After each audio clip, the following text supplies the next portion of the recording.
ವರಲಕ್ಷ್ಮಿ ಹಬ್ಬದ ಪ್ರಯುಕ್ತ ಎಲ್ಲ ಹಣ್ಣುಗಳು ಮತ್ತು ಹೂವುಗಳು, ದಿನಸಿ, ಬಾಳೆಹಣ್ಣಿಂದ ಹಿಡಿದು ಎಲ್ಲ ಸಾಮಗ್ರಿ, ಪೂಜೆ ಸಾಮಗ್ರಿ ತಂದಿಕ್ಕಿದ್ದೀವಿ. ಎಲ್ಲ ಜೋಡಿಸಿಟ್ಟಿದ್ದೀವಿ. ಈಗ ಇನ್ನು ಎಲ್ಲ ಇನ್ನೊಂದು ಗಂಟೆ, ಅರ್ಧ ಗಂಟೆ, 1 ಗಂಟೆವರೆಗೂ ವ್ಯಾಪಾರ ಸ್ಟಾರ್ಟ್ ಆಗ್ತದೆ. ಅಲ್ಲಿವರೆಗೂ ನಾವು ವೇಟಿಂಗಲ್ಲಿ ಇರ್ತೀವಿ. ಇವಾಗ ಏನೇನು ಹಣ್ಣುಗಳಿದ್ದಾವೆ ಸರ್? ಈಗ ದಾಳಿಂಬೆ ಇದೆ, ಮೂಸಂಬಿ ಇದೆ, ಕಿತ್ತಳೆ ಹಣ್ಣಿದೆ, ಸೀಬೆ ಹಣ್ಣಿದೆ, ಸೌತೆಕಾಯಿ ಇದೆ, ಆಪಲ್ ಇದೆ, ಚಿರಿ ಹಣ್ಣಿದೆ, ಆಮೇಲೆ ಗ್ರೇಪ್ಸ್ ಇದೆ, ಕೊಬ್ಬರಿ ಹಣ್ಣಿದೆ, ಇನ್ನು ಬಾಳೆಹಣ್ಣಿದೆ. ಬಾಳೆಹಣ್ಣಲ್ಲೇ 4 ಥರ ಬಾಳೆಹಣ್ಣು ಇಟ್ಟಿದ್ದೀವಿ. ಇನ್ನು ನಮ್ಮ ಒಳಗಡೆ ಇರೋ ಸಾಮಗ್ರಿಗಳೆಲ್ಲ, ಪೂಜೆ ಸಾಮಗ್ರಿಗಳೆಲ್ಲ ಪೂರ್ತಿ ಇದೆ. ಹಣ್ಣುಗಳು ಏನು ರೇಟು ಸರ್? ಹಣ್ಣುಗಳು ರೇಟು ಲೆಕ್ಕ ಹಾಕಿದ್ರೆ 70 ರೂಪಾಯಿನಿಂದ 150 ರೂಪಾಯಿ ಫೈನಲ್ ಇದೆ ಸರ್. ನಿಮ್ಮ ಹೆಸರು ಸರ್? ವೇಣುಗೋಪಾಲ್ ಅಂತ, ಸೂರ್ಗೆರೆ. ಓಕೆ.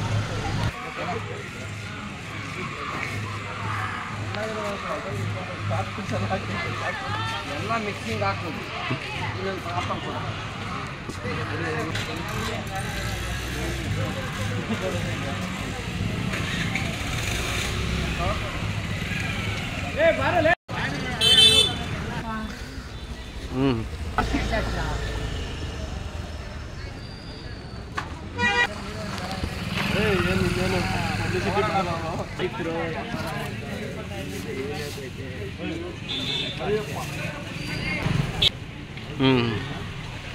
ಚೆನ್ನಾಗಿ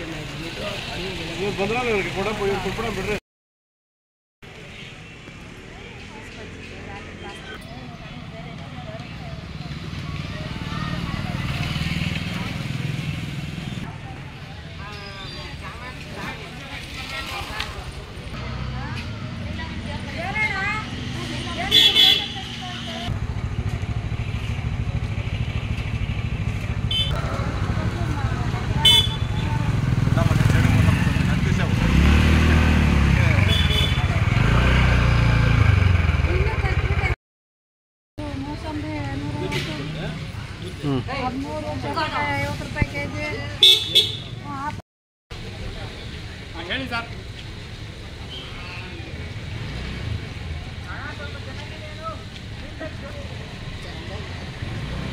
ಹಾಗಾಗಿ ಈ ಸರಿ ರೇಟ್ ಸ್ವಲ್ಪ ಖುಷಿ ಇದೆ, ಜಾಸ್ತಿ ಇದೆ ರೇಟು. ಜನನೂ ಸ್ವಲ್ಪ ಕಮ್ಮಿನೇ. ಇದು ಬಂದು 200 ರೂಪಾಯಿ ಜಾಸ್ತಿ. 200 ರೂಪಾಯಿ, ಇದು 180 ರೂಪಾಯಿ ಕೆಜಿ.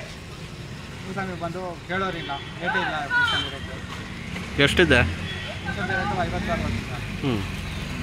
ಬಾಳೆಹಣ್ಣು 30-40 ಕೆಜಿ ಬಿಸಿ ಇದೆ. ಬಾಳೆಹಣ್ಣು, ಸೀಬೆಕಾಯಿ, ಸೀಬೆಹಣ್ಣು 40 ರೂಪಾಯಿ ಕೆಜಿ. ಹೆಂಗಿದೆ ಸರ್? ಸ್ವಲ್ಪ ಕಮ್ಮಿ ಇದೆ ಸರ್, ಭಾಳ ಕಮ್ಮಿ ಇದೆ, ಜನ ಕಮ್ಮಿ. ಓಕೆ.